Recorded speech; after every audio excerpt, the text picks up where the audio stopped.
The next thing I want to get to is, as Smitty said, he launched for us the socks type thing Twitter handle, and pretty much it's what do you want to? What were you saying? It's a White Sox war on Twitter, or the war of the White Sox on Oh yeah, Twitter. we used so White Sox type thing started out as your segment about how the ridiculous things you saw on White Sox Twitter. Right. Um, but we've evolved that obviously to its own Twitter feed and this podcast. So we kind of needed another name for when you see the ridiculous shit you've seen on White Sox Twitter. So we call it the war on White Sox Twitter or something like that, maybe. Yeah, that's another thing. Maybe we'll Maybe this is maybe too much we're workshopping on the air. We'll, yeah, we'll, we're we'll not talk going to about this workshop it on the later. air, but We're figuring I things out. I asked a question on our new handle, so we're going to go into something I want to call the tweet bag to pull I out the like that. question I asked. So Tweet the bag. as we know, we talked about this earlier. The people like to comment on the White Sox lineup the second it comes out. It is probably by far the most discussed thing Joe outside of Madden called those kind of people the lineupistas. exactly. I And like that. yeah, I did. I always like that from Joe, the Joe looking for a job, Joe. We'll Now, be talking about that a uh, lot on In the uh Hole, in the episode hole, 105 coming up. yes, coming up. But that being said, they love to comment. The only other thing they love to comment more about is their hatred for Tony La Russa. So Yep. I decided to post when the lineup came out. Hey, here's today's lineup. I know you guys have your opinions. Please take a look at the lineup and get back to me with your comments, and we will talk about them during our podcast this week. Um, and I have done this one or two times before and have had zero responses. I think Smitty has tried it before too, and we've had like 0 to no responses. But I got one. I got All one. right. So I'm going to bring it up. First of all, I want to say a big thank you to the Twitter handle at Ben the Sox fan for responding. And this is what Ben had to say. And I have to say, I agree with him 100%. This lineup is good except for Harrison. He's still doo doo. Other than that, Vaughn is where he belongs, which is the number 2 hole, which I think we all agree he's uh, thrived in that spot. And Mm. yes, I agree too that Harrison, despite him getting a triple in that game and coming home to score to take a early lead, 1-0 for the White Sox, he is not. He's a role player. But he was signed as kind of a fill-in to be a starting second baseman to probably play, I would say 75%, 66% of the games of that position, with Mendick and Garcia spelling Garcia. him the other portion of those. But he's not good. He can't hit. He can't hit, and This is what he looked like when he was at the Tigers 2 years ago, 3 years ago, whenever it yeah, was. And we talked about this as the season started that he looked like he was trending upwards, but he's 35 years old, 36 now. yeah. Um, it just didn't seem like the right thing, especially since he seemed like a just another Laurie Garcia statistically, and it's proven out. What I guess the question is, and you kind of mentioned it before when we were talking about Moncada versus Berger. Why can Berger just be your everyday second baseman? Wouldn't that be your best lineup? I mean, he played it earlier this year for 3 innings. I don't know. I Maybe it's can't. much tougher than layman like you and I would think Yeah, or play maybe. second base. He It's just not said that easy. he said he said in an interview the other day that obviously he would play second. He will play wherever they want me to play. Yeah.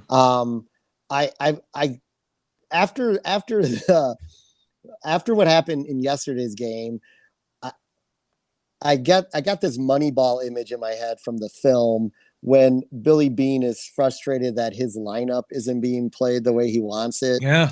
And I just wonder if there had to be a meeting call today to talk with La Russa. There had to be. There's Yeah.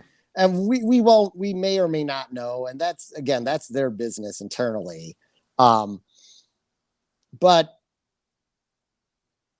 that would be something I would bring up in the meeting if I'm Rick Hahn, if it hasn't even been brought up already. Why are we not putting out the best team on the field to win?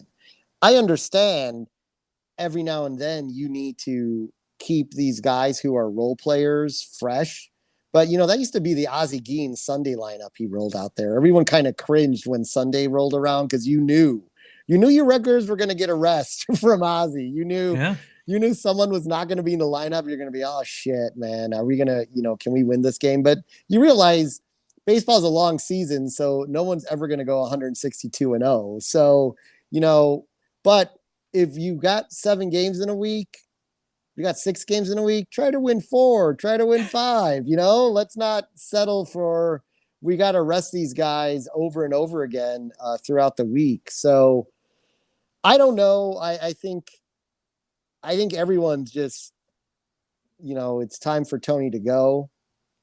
I have given him the benefit of the doubt more so than a lot of other people, but I too, at this point, am just scratching my head, especially yesterday's game is just like, that's why I posted. He must, at this point, it's like he has too much pride to quit. So he's just trying to have them fire him. That's not going to happen. We talked about that last week on In the Hole. Yeah. Reinsdorf is not going to jettison their elderly manager until at the earliest you predicted that when this season is over. Right. So we'll just let this disaster play out. I'll be watching. Yes. So it's entertaining as fuck. So Ben at Ben the Sox fan tweeted me back and asked me to do him a favor because he had obliged with my tweet. And I said, sure, it's the world of Twitter. What's your favor? And he wanted to get this sort of grassroots movement going with the following tweet. If we as White Sox fans want to send Reinsdorf and La Russa a message, we simply shouldn't show up to games or buy merch. If this organization doesn't care, why should we?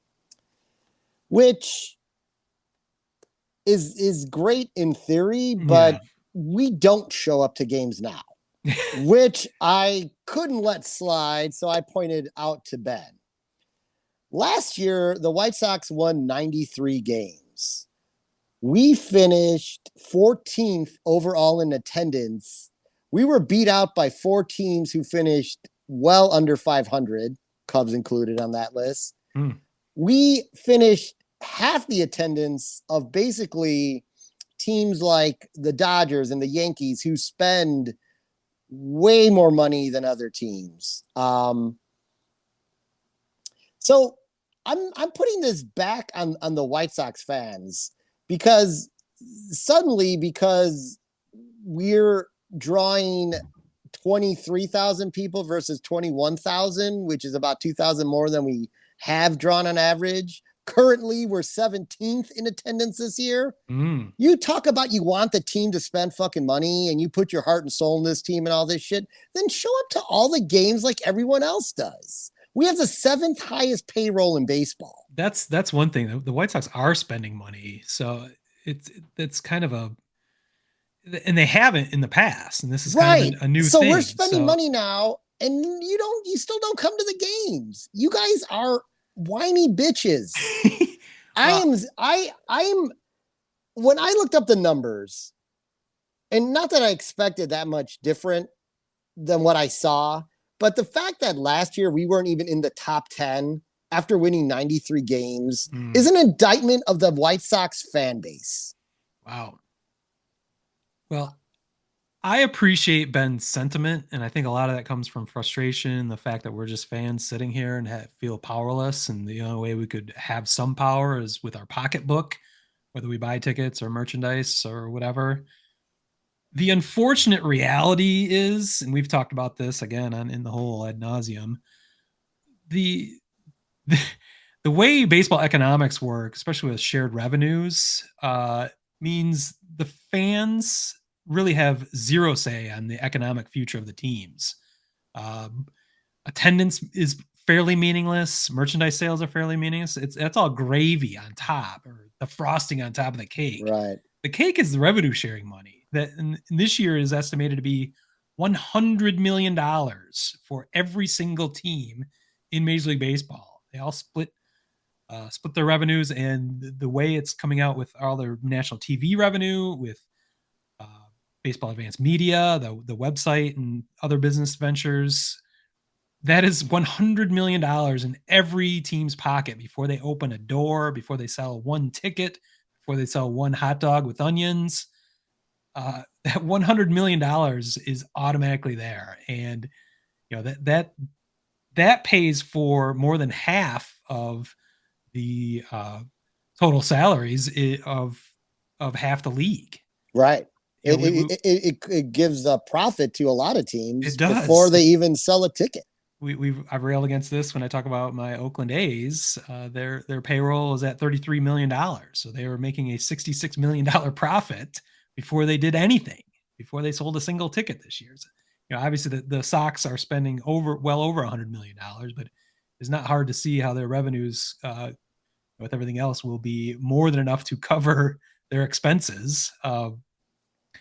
So I like the sentiment, and I understand it. I think it's just a harsh reality that, we'd like to have some power over the actions of our teams, and we don't. No matter how you slice it, whether you go to the games or not, whether you're trying to make a statement, it's a futile enterprise, and I feel bad. It'd be nice if we could get a grassroots movement going to, shake up our teams. I've had similar thoughts, with my Cubs, and not as much with my Tigers, but I've been very frustrated with the Cubs over the last couple of years, how they've chosen to run their finances, but we don't have any power, and I just think it's a sad reality. I like it. I mean, we can get a hashtag going, but this one's not even accurate. No, see, that's the problem. True. This one is not even accurate. And you know what? The Sox have had one basically sellout season, and that was 2006, the year after they won the World Championship. They haven't that just about every game. They won a World Championship. I always forget about that. Yeah. Well, you could. It's from 2005, but that was it. That was where I think we drew over 3 million that year, or something like that. So, and we won 90 games, and there was no extra wild cards or anything. So we didn't, the Tigers decided to show up that year. And so was it the Indians? I mean, it was the Indians at the time. Yes. Right. I don't or remember. was it the Twins? One of the two were the other team to probably the Twins playoffs around that time, but yeah. So anyway, I'm sure they got swept by the Yankees, but anyway, what I say to White Sox fans is the White Sox can always, if you're, and I agree with everything Smitty said, the power to the fans is becoming more and more meaningless compared to what it used to be. But at the same time, you want the White Sox to spend like the Yankees and like the Dodgers, then show up like the Yankees and Dodgers fans do. I mean, the Yankees still were at the top of attendance last year, and they didn't have a great season, so show up. Show up to the games. And then the Sox, not that that's may change anything, but there'll be no excuse that if you're running things like a business, good or bad, even though they have endless amounts of money based on the revenue sharing, if you're running things like a business and saying, we need to draw these many people to invest we need to draw this many fans to invest this amount of money into our team, you take that excuse away. Yep. But we don't do it. Robert and I had a conversation that when we're retired, if we're still in Chicago, we would probably have full season tickets just because we love just going to the ballpark and hanging out. To me, there's no better place in the world. And I've had full season tickets. Yeah. You've been to 5 games already this year. Yeah. So it's, there's no better place to me on the planet than just sitting in a ballpark.